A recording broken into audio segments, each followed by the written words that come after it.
So I got another reaction. We got a baby CEO killed by his day one partner. We got a reaction of this, the truth behind his murder. I know one of his songs, but we finna get into it though. A young Memphis rapper is dead after a shooting in Frazier late Tuesday night. Jonathan Brown, who went by the name Baby CEO, died after being shot at Lake Park. He was only 20 years old when he was gunned down, shot, and left for dead in the same Memphis streets he came up in. But Baby CEO's story didn't start there. It started when he was just 14, going viral for waving guns and rapping about a life most kids his age hadn't even seen. Some thought he was just another lost cause, but behind the controversy was a young artist co-signed by Fredo Santana, trying to turn pain into purpose. He had just become a father, just started going by Big CEO, and then he was gone. What really happened that night? And how did a kid who beat the odds end up betrayed by someone he trusted? This is the full story of Baby CEO. Jonathan Kyron Brown, better known as Baby CEO or later Big CEO, began posting freestyle videos on YouTube and Instagram in 2015 at age 14, flaunting firearms and rapping about street life.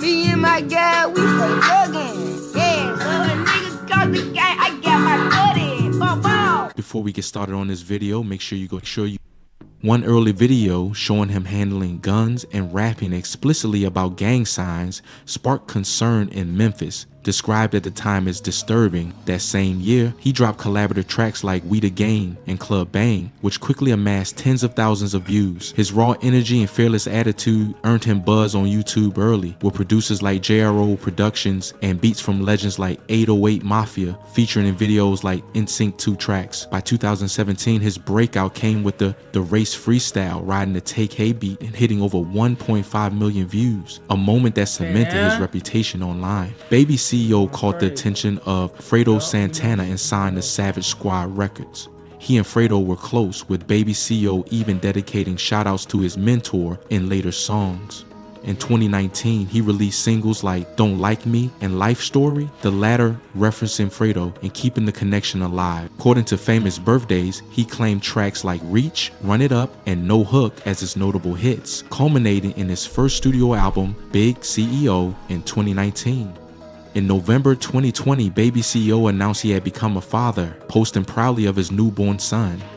Streams and views climbed after he dropped the single Can't Wait, yo, which hit song right here, he blew up right here. Like this song right, this bit hard as hell. That bit go like, I can't wait, you know, something like that. Over 1 million views on YouTube and 110K plus streams on Spotify. Despite hustling to stay grounded, videos of him displaying firearms with friends and crew continued, a street image he maintained even as he approached manhood. Memphis drill culture often blurs the line between rap and gang life. Reddit commenters note that Baby CEO was a known artist and gang member to local police, growing up around his older brother Bud, one account states. Reddit threads from Memphis 10 suggest he belonged to the CBG/Longview set, with fallout involving someone he considered a brother. Legally, his main run-in came in 2015 when he was arrested for a probation violation and detained in juvenile custody. After that, he stayed out of major legal trouble until his death. By early 2021, Baby CEO stood at the crossroads of rising stardom and deep street loyalty between viral song drops, brand new fatherhood, and simmering neighborhood conflicts. He represented the dangerous blend of rap dreams and neighborhood loyalties. On the cold night of January 19, 2021, flashing police lights illuminated a quiet corner of Frazier, a neighborhood in North Memphis. Shortly before 10 p.m., gunfire shattered the calm. Witnesses later described hearing a rapid burst of shots, numerous explosions echoing through the dark. Police rushed to a house near Schoolfield Road in Lake Park Cove and found a young man lying on the ground, mortally wounded. Paramedics pronounced him dead at the scene. It didn't take long for those on the block to recognize the victim, 20-year-old Jonathan Brown, better known in the streets and online as Baby CEO. In the hours leading up to his death, Jonathan was in the company of someone he trusted with his life.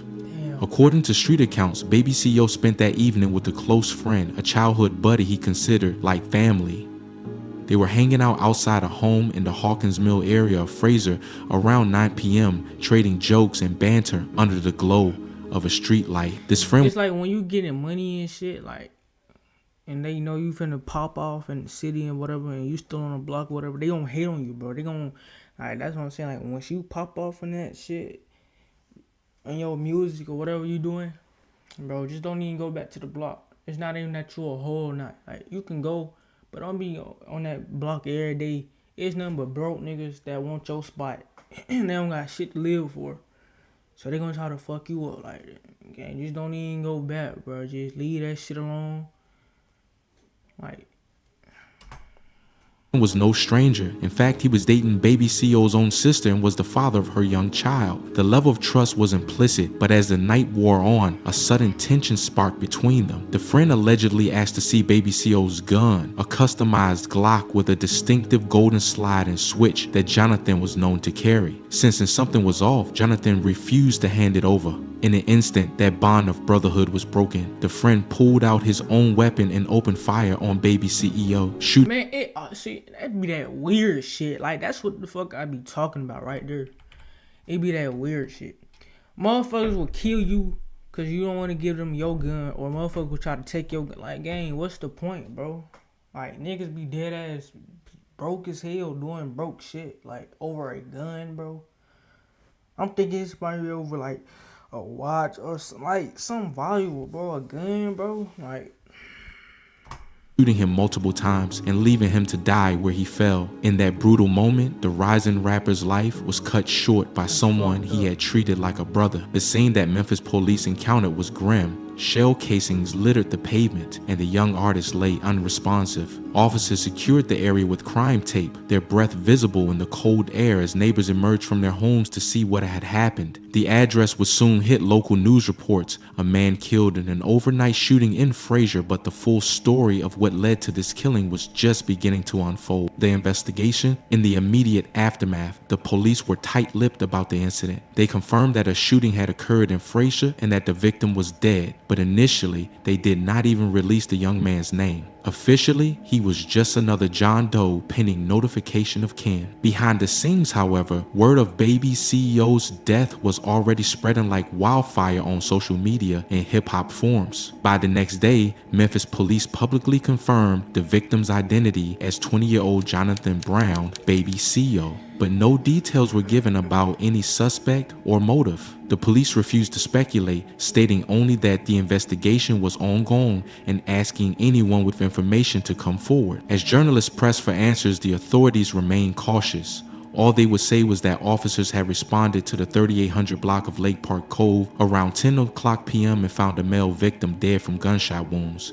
No arrest was announced and there was no manhunt for a killer, a curious silence that left many wondering if the shooter was known or even present when police arrived. Indeed, rumors later hinted that the person who shot baby CEO stayed on the scene and claimed self-defense, leading the case to be treated as a justifiable homicide. In street parlance, the case went cold before it ever warmed up. Officially, the Memphis Police Department never confirmed those details, but insiders whispered that Jonathan's death had been ruled justifiable, implying the shooter convinced authorities it was self-defense. With no charges filed, the investigation quietly faded from the headlines, leaving a void of unanswered questions. Behind police doors, one can imagine detectives grappling with the unsettling truth that the prime suspect might have been the very friend who reported the shooting. If this friend indeed pleaded self-defense, it would explain the lack of an arrest. Did an argument escalate into a shootout? Did Jonathan pull his gun first, forcing his friend to fire? Those crucial details remain shrouded in secrecy. What is clear is that Jonathan baby CEO Brown died from bullet wounds, not an overdose or natural causes, despite early confusion on that point. The streets knew it was murder, even if the law was reluctant to call it that. And as the official investigation stalled, the task of making sense of baby CEO's death fell to the community and internet sleuths who began. That's all I gotta say to any nigga that's out here. If you watching my video right now and you see what the hell I'm saying right now, bro.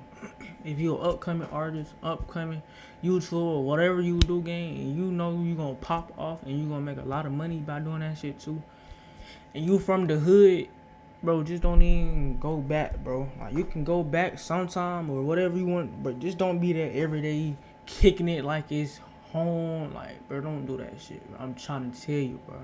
You do that shit, it's nothing but jealousy in the streets, my nigga. The streets don't have love for nobody, bro. When I pop off in this shit, I'm not going back to where I used to stay at. not saying there's people out there don't want to kill me, but it's like it's gonna be stupid though. Cause I don't know everybody to be. Oh well, they gonna be cool with me. Nah, bro. They might know me on YouTube. They might see I'm popping up. I used to be this little broke nigga on the block doing shit. Now I'm getting money and shit. I'm lit in this. Now I'm lit on the YouTube shit and shit. So then they gonna try to knock me up. So it just stupid to go back for real. Like, you can go back 1 and 2 times and just leave that shit alone, bro. Like, you don't gotta go back at all, bro. Nobody can't call you pussy or hoe, none of that shit. Cause now you getting money, you lit, you gotta be careful, bro. It be that jealousy shit. Motherfuckers see where you at. They wanna be where you at, or they wanna be seeing you. They wanna see you back down low type shit. That's what I'm trying to say. And piecing together their own narrative of that fateful night. News of Baby CEO's death sent shockwaves through Memphis's rap scene and far beyond. In the early hours of January 20, 2021, social media lit up with RIP messages and disbelief. Friends, fans, and fellow rappers woke to the tragic headlines, many unable to believe that the young artist they'd watched grow up was gone so soon. His older brother broke the news on Twitter, posting a heart-wrenching message. "My little brother Baby CEO has passed away. Please pray for our family. Why God?" The raw pain in that tweet, the mix of heartbreak and confusion, made it painfully clear that this loss was personal. Baby CEO wasn't just a viral name or a news story. He was a beloved son, brother, and father. In fact, Jonathan had just become a father himself. His baby son was barely 2 months old at the time of his death. His brother publicly vowed, "You just had a baby, little brother.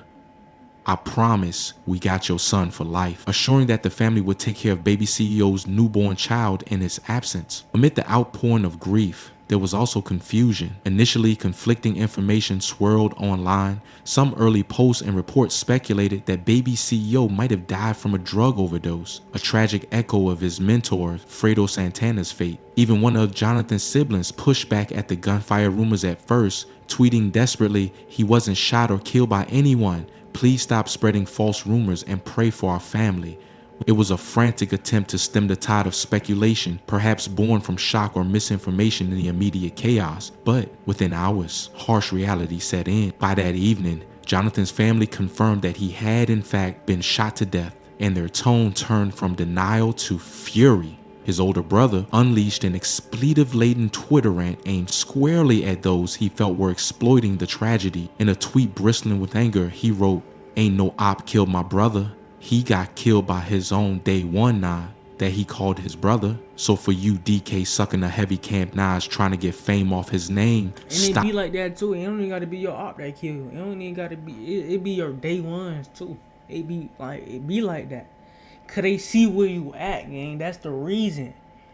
And it's like everybody in the hood. Say if it's like 100 of y'all, right? And this one nigga popping off, he can't bring all the niggas out the hood to where he at. He can't do that shit. He can only bring about 3 or 4 of you niggas. Probably even less than that, bro. He had a whole baby on the way. Motherfuckers in the hood, they be expecting that one nigga to take care of them because you knew them since y'all was 3. Like, dang, I can't take care of you, my nigga. What? You a grown ass man. You could deal with that. Like, I don't know, bro. What people in the hood be thinking about? I don't know if they it's just delusional, bro. That's what it is. They just delusional as hell. Stop it, clout chasing the honest. The message was as clear as it was bitter. No rival gang or enemy op had done this. Baby CO was betrayed by a friend, and anyone in the streets claiming credit or clout from his death needed to shut up. That explosive statement reverberated through the Memphis hip-hop community. Heavy Camp is the crew of popular Memphis rapper Black Youngster, and Baby CEO's brother was directly calling them out, implying that some associates of Black Youngster had been bragging or spreading rumors about involvement. It was a bold move, effectively drawing a line in the sand between Baby CEO's family and those who had long feuded with him. Jonathan had indeed been beefing with Black Youngster, who hailed from the same part of town, as well as a local rival known as J90 in the months before his death. Now, In the wake of the killing, the family wanted to squash any notion that those enemies were responsible. This was personal betrayal, not a victory for a rival. Another thread of speculation involved jealousy and clout. Baby CEO had enjoyed a burst of viral fame as a kid and was known in Memphis rap circles, but he was on the verge of something bigger. He had recently been recording new music under the moniker Big CEO, shedding the baby as he entered adulthood. There was a sense that 2021 might have been his year to finally break out for real. This fed a theory that perhaps his friend turned killer resented his success. He got killed by his own friend who wanted fame off his name, as Baby CEO's brother put it bluntly on Twitter. The streets of Memphis remember Baby CEO, not just for the controversy of his youth, but for the promise of what he was becoming. A young father and rap artist trying to find his footing. In the end, his story is a chilling testament to how unforgiving that environment can be. A split-second decision, a flash of jealousy or fear, and a life can be snuffed out before it truly blooms. The death of Baby CEO is a Memphis tragedy, raw and real, the kind that leaves everyone wondering how things might have been different if trust hadn't turned into betrayal on that dark January night.